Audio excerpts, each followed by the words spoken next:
प्रभारी मंत्री डॉक्टर सुभाष गर्ग 2 दिवसीय जोधपुर दौरे पर हैं। सर्किट हाउस में सुभाष गर्ग ने जनसुनवाई की, साथ ही अधिकारियों को जल्द समस्याओं के समाधान के निर्देश दिए। इस मौके पर प्रभारी मंत्री डॉक्टर सुभाष गर्ग से खास बातचीत की हमारे सहयोगी राजीव गौड़ ने। राजस्थान के मुख्यमंत्री अशोक गहलोत अगर तीसरी बार मुख्यमंत्री बने हैं और लगातार जनता के बीच में जुड़े रहे तो उसके पीछे सबसे बड़ी वजह होती है जनसुनवाई, जनता की सुनवाई।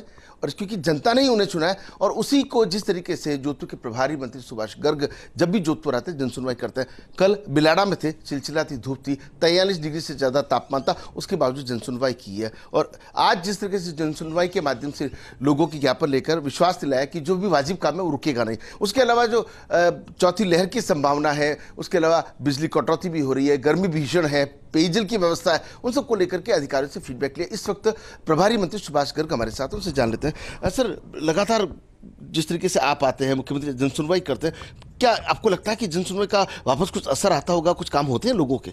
देखिए, मैं निश्चित रूप से कह सकता हूं, जब संपर्क संवाद कायम होता है किसी भी व्यक्तियों के बीच में, किसी भी अधिकारी मंत्री के बीच में, जनता और मंत्री और अधिकारियों के बीच में, तो उसका निश्चित रूप से जो समस्याएं होती हैं या जो प्रॉब्लम्स होती हैं उनको लेकर के समाधान होता है।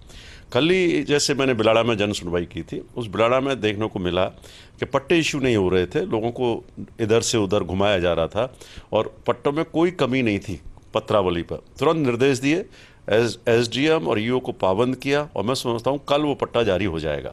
तो इस तरह के जो प्रकरण होते हैं जो जायज़ हैं, लीगल डिस्प्यूट्स वाले प्रकरणों को छोड़ दें, जहां जुडिशरी में चल रहे हैं कुछ ऐसे प्रकरण होते हैं, लेकिन सामान्यतः जो प्रकरण आते हैं पानी से संबंधित आते हैं, बिजली से संबंधित आते हैं, नगर पालिका के पट्टों से संबंधित आते हैं, निर्माण स्वीकृति को लेकर के आते हैं, ग्रामीण क्षेत्र के जो प्रशासन गाँव के संघ हैं उनके पट्टों को लेकर के आते हैं।